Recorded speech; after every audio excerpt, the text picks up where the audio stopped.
سب سے بڑا جو چیلنج تھا آپ کے مولا امام سجاد کے سامنے وہ کیا تھا؟ وہ کیا تھا؟ ایک طرف ڈکٹیٹرشپ ہے جو کہتی ہے ہم نے جو کچھ کیا ہے اس کا تذکرہ مت کرنا، ایک ڈکٹیٹرشپ کی گود لی ہوئی اولادیں ہیں جن کا کام ہے مدینے کی خبر رکھنا، کیا ہو رہا ہے، کون لوگ ملنے آ رہے ہیں، خطبے میں کیا کہا گیا ہے، حکومت کے خلاف کیا باتیں ہو رہی، کچھ سمجھ میں آ رہا ہے آپ کو؟ پورا سین آپ کے سامنے لا کے کھڑا کر رہا ہوں۔ اور وہاں سید سجاد کو جھوٹی سہانوبھوتی سے کربلا کو بچانا ہے۔ کاش میں آپ کو سمجھا، نہیں شاید میں بہت نزدیک سے نہیں سمجھا پایا آپ کو، اور نزدیک سے سمجھاتا ہوں۔ دیکھیے جب کہیں ایکسیڈنٹ ہوتا ہے، کوئی مارا جاتا ہے تو منسٹر فوراً اس کے گھر آتا ہے، اور آنے کے بعد سب سے پہلی کوشش کیا ہوتی ہے؟ اس کے کندھے پہ ہاتھ رکھا، ابھی اس نے کندھے پہ ہاتھ رکھا ہی تھا کہ اس کے ساتھ جو اس کے پالے ہوئے لوگ ہوتے ہیں وہ کیمرہ لے کے کھڑے ہوتے ہیں، کس لیے؟ اس مومنٹ کی تصویر لینے کے لیے۔ کبھی کبھی لوگ زندگی میں مومنٹ تلاش کرتے ہیں، سیاست ہر مومنٹ میں زندگی تلاش کرتی ہے، سمجھ رہے؟ تو وہ اس مومنٹ کے لیے وہ تصویر کھینچی جاتی ہے، وہ تصویر کھینچ لی گئی، وہ تصویر کہاں کام آئے گی؟ اس بیچارے غریب کو پتہ ہی نہیں کہ اس کے شہر کے سب سے بڑے پیپر میں فرنٹ پیج پہ وہ تصویر چھپے گی، دنیا کو دکھانے کے لیے کہ ہم اندھے نہیں ہیں، ہمیں دکھائی دیتا ہے کون ظالم ہے کون مظلوم ہے۔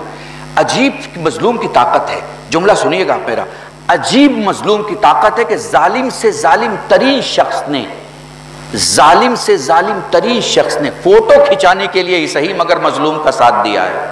پتہ نہیں میں آپ کو سمجھا پا رہا ہوں،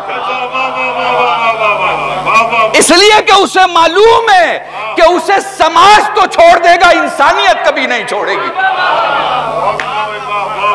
اسے مذہب والے تو چھوڑ سکتے ہیں مگر اسے روح انسانیت والے کبھی نہیں چھوڑ سکتے۔ ٹھیک ہے، تو اب میرے ساتھ ہیں آپ، سیاست نے کچھ اور سکھایا، شیعت نے کچھ اور سکھایا۔ اب جب میں نے شیعت سے پوچھا کہ سیاست کرنی چاہیے یا نہیں کرنی چاہیے، تو شیعت نے کہا بھئی بنا سیاست کے تو تمہارا دین ہی مکمل نہیں ہے۔ اب یہ عجیب وڈمبنا ہے، میں نے سیاست کے ماپدنڈ شریعت کے سامنے دیکھے تو ساری سیاستیں فیل تھی، شریعت کسی کو ایکسیپٹ نہیں کر رہی تھی، مگر کہہ رہی تھی کہ سیاست تو چاہیے۔ تو پھر کون سی سیاست چاہیے؟ شیعت کی سیاست چاہیے، شیعت کی سیاست۔ محسوس کر رہے ہیں آپ؟ موضوع کو بہت جلدی مکمل کر رہا ہوں۔ ایک ہے پارٹی کی سیاست ہے، ایک ہے علاقے کی سیاست ہے، ایک ہے زبان کی سیاست ہے، ایک ہے اسٹیٹ پولیٹکس، اور ایک ہے ریلیجیس پولیٹکس۔ اسی ریلیجیس پولیٹکس میں آپ کی شیعت کی سیاست ہے، یہی شیعت کی سیاست ہے جو مختار بناتی ہے، یہی شیعت کی سیاست ہے جو مختار بناتی ہے، یہی شیعت کی سیاست ہے جو آپ کو آگے چل کے خمینی بناتی ہے، یہی شیعت کی سیاست ہے۔ اچھا شاید آپ اس کو بہت نزدیک سے محسوس کر پائیں، آپ کو محسوس کرانے کے لیے کہہ رہا ہوں۔ ایک شخص ہے اپنے ملک کے جوانوں سے خطاب کر رہا ہے، وہ کہتا ہے، شاید آپ نے اس اینگل سے کبھی محسوس نہیں کیا ہوگا، میں بہت نزدیک سے آپ کو محسوس کرا رہا ہوں۔ وہ کہتا ہے یہ ملک ایران ہے، میں نے تمہیں یہ ملک ایران نہیں دیا، اس خدا نے تمہیں یہ ملک دیا ہے۔ بے شک تم اپنے باپ کے جس گھر میں پیدا ہوئے ممکن ہے کہ وہ گھر غریب ہو، مگر تمہیں یقین دلاتا ہوں جس زمین پہ وہ گھر تھا وہ زمین خدا نے غریب نہیں بنائی، دنیا کی تمام تر نعمتیں اللہ نے اس زمین میں رکھی۔ اب اسے اس طرح سے بھی آپ سمجھ سکتے ہیں کہ یورینیم اسی زمین میں، ٹیٹانیم اسی زمین میں، پیٹرو اینڈ گیس اسی زمین میں، ہیرے جواہرات اسی زمین میں، فیروزہ عتیق اسی زمین میں، تمام اسپیشل چیزیں جو زمین کے خزانے سے نکلتی ہیں اسی میں، اگنے والی چیزوں میں زعفران دیکھ لیجئے، سیب دیکھ لیجئے، اخروٹ دیکھ لیجئے، ڈرائی فروٹس دیکھ لیجئے، سب اسی زمین کی ہیں۔ تو زمین کے نیچے اور زمین کے اوپر جو نعمتیں خدا نے دی ہیں، تمہیں پیدائشی امیر بنایا ہے۔ وہ رہبر اپنے ملک کے جوانوں کو میسج دے رہا ہے، کوئی آیت نہیں پڑھ رہا، مجلس اور تقریر نہیں کر رہا، وہ ان کے نیشنلزم سے کلام کر رہا ہے، ان کے ملک کی محبت سے گفتگو کر رہا ہے، وہ ان کی اس سوئی ہوئی ذمہ داریوں سے گفتگو کر رہا ہے جو یہ سوچتے تھے کہ ہمارے جاگنے سے کیا فرق پڑ سکتا ہے۔ وہ انہیں کہہ رہا نہیں، تمہارے سونے سے بہت فرق پڑ جائے گا۔ کاش میں آپ کو سمجھا پاؤں، کاش میں آپ کو سمجھا پاؤں۔ وہ انہیں سمجھا رہا ہے کہ تم یہ سوچتے ہو تمہارے جاگنے سے کیا فرق پڑ جائے گا، چونکہ ایک بادشاہ ملک چلا رہا ہے، تم ملک نہیں سنبھال پاؤ گے، بادشاہ کو نہیں سنبھال پاؤ گے۔ نہیں، تمہارے جاگنے سے جو تمہاری سوچ ہے کوئی فرق پڑنے والا نہیں ہے، ضرور فرق پڑنے والا ہے۔ اگر تم سو جاؤ گے تو بہت فرق پڑ جائے گا، جب نہیں سو گے اور جاؤ گے تو فرق پڑے گا، چونکہ تمہارا سوال دوسرے ذہن میں سوال پیدا کرے گا، تمہارا سوال دوسرے ذہن میں سوال پیدا کرے گا، اور پھر سوالوں کی شمع جب روشن ہو جائے گی تو اس میں تو بڑے بڑوں کے گھر جل جاتے ہیں، کسی کو پتہ نہیں چلتا کہ کیسے اپنا گھر بچایا جائے۔ خمینی نے کیا کیا؟ فکر پیدا کی، فکر کس بات کی پیدا کی؟ زمین کی فکر، کیونکہ خمینی جانتے تھے جہاں زمین بن جاتی ہے آسمان خود مکمل ہو جاتا ہے۔ کاش میں آپ کو سمجھا پاؤں۔ خمینی جانتے تھے بس زمین کا بن جانا بہت اہمیت رکھتا ہے، تو خمینی نے کیا کیا؟ کہا کہ یہ جو زمین تمہیں خدا نے دی ہے نا، یہ پہلے سے رچ ہے، سارے اسپیشل اللہ کی دی ہوئی نعمتیں اس زمین میں ہیں، تمہارا مکان غریب کا مکان ہو سکتا ہے مگر زمین غریب کی نہیں ہے، اللہ نے تمہیں دے دیا ہے۔ اب تمہیں فیصلہ کرنا ہے اس کا مالک کون ہے، تم ہو اس کے مالک یا کوئی ایک اکلوتا بادشاہ ہے جو تمہارے بہاف میں ان زمینوں کی تمام نعمتوں کو کسی کو بیچ دے۔ تم بیٹھے رہو، کیا تم چاہتے ہو کہ تم اپنی اگلی نسل کو غریب اور اگلی نسل کو مفلس دیکھنا چاہتے ہو؟ تمہارا اپنا سوچ کیا ہے، تمہاری اپنی فکر کیا ہے؟ کیا ہوا پھر؟ کیا ہوا؟ لوگ جمع ہوئے، لوگ سمجھتے ہیں کہ خمینی کے ساتھ 4 امامے کھڑے تھے، لوگ سمجھتے ہیں خمینی کے ساتھ 400 امامے کھڑے۔ کتنے مولوی ہوں گے بھائی؟ اتنے بڑے ہندوستان میں 10,000 مولوی ہیں، صرف 6 کروڑ کی آبادی میں، 6 کروڑ کی آبادی میں ذرا کیلکولیٹر اٹھا کے دیکھ لیجئے گا، 10,000 مولوی ہیں۔ اس میں میں نے ہمارے جو بہنیں ذاکرہ ہیں یا جو علم سکھاتی ہیں یا پڑھاتی ہیں، جو مدرس ہیں، ان کو بھی گن لیا، ہمارے جو بھائی پڑھاتے ہیں مدرسوں میں مکتبوں میں ان کو بھی گن لیا، ہمارے جو ٹوپی والے علماء ہیں ان کو بھی گن لیا، جو امامے والے ہیں ان کو بھی گن لیا، جو نجف کے ہیں ان کو بھی گن لیا، جو قم والے ہیں ان کو بھی گن لیا، جو کشمیر والے ہیں ان کو بھی گن لیا، جو لکھنؤ والے ہیں ان کو بھی گن لیا۔ بھائی 10,000 ہیں، صرف 10,000۔ ان 10,000 سے کیا ہو جائے گا؟ ان 10,000 سے کیا ہو جائے گا؟ تو خمینی کا کمال یہ نہیں تھا کہ امامے ان کے ساتھ تھے، خمینی کا کمال یہ تھا کہ ایران کا مغز ان کے ساتھ تھا۔ آپ نے غور نہیں کیا میں کیا کہہ رہا ہوں؟ مغز، جب دماغ صحیح ہو تو وہ فکروں کو لیتا ہے، جب دماغ بلند ہو تو جیسے شاعر نے ایک کلام کہا، اب آپ اس کے ہم فکر ہو جائیں گے تو داد دیں گے، اور ہم فکر نہیں ہوں گے تو وہ دھن پہ دھن اپنی استعمال کرے گا، لیکن آپ کی سمجھ میں نہیں آئے گا کیونکہ آپ اس کے فکر کے ساتھ ہے ہی نہیں۔ تو خمینی نے کیا کیا؟ عوام کی جو فکر تھی اسے جگایا، اسے ملک کا احساس دلایا، ملک سے محبت اور ملک کی اہمیت کا احساس دلایا، اور پھر اس کے بعد کہا کیا ہی بہتر ہو کہ یہاں اگر مسجد بنے تو علی ولی اللہ کی اذان ہو۔ درود پڑھے محمد۔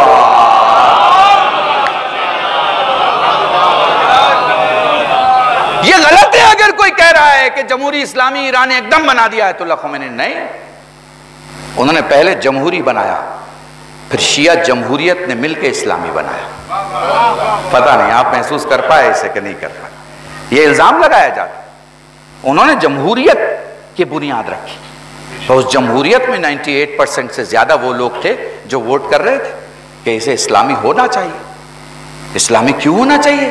کیونکہ اسلام ایک مذہب کا نام نہیں ہے، عدل کا نام ہے، عدل کا نام ہے۔ تو ظاہر سی بات ہے ایک نظام میں عدل ہونا چاہیے، ظلم ہونا چاہیے، تو سب کہیں گے عدل ہونا چاہیے۔ تو جب طے ہو گیا کہ عدل ہونا چاہیے تو نام کیا رکھ دیا گیا؟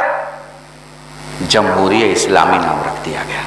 تو سیاست ضروری ہے، بہت ضروری ہے، بے پناہ ضروری ہے، آپ کے پاسپورٹ سے زیادہ ضروری ہے، آپ کے آدھار کارڈ سے زیادہ ضروری ہے، آپ کے آئیڈینٹیفیکیشن سے زیادہ ضروری ہے سیاست۔ لیکن اب آپ میں سے کچھ لوگ ہیں جن کو سمجھ میں نہیں آتا اور وہ کہتے ہیں کہ سیاست نہیں ہونی چاہیے۔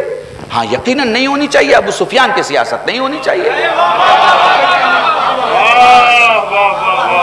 یقیناً نہیں ہونی چاہیے، معاویہ کی سیاست نہیں ہونی چاہیے، یقیناً نہیں ہونی چاہیے، یزید کی سیاست نہیں ہونی چاہیے،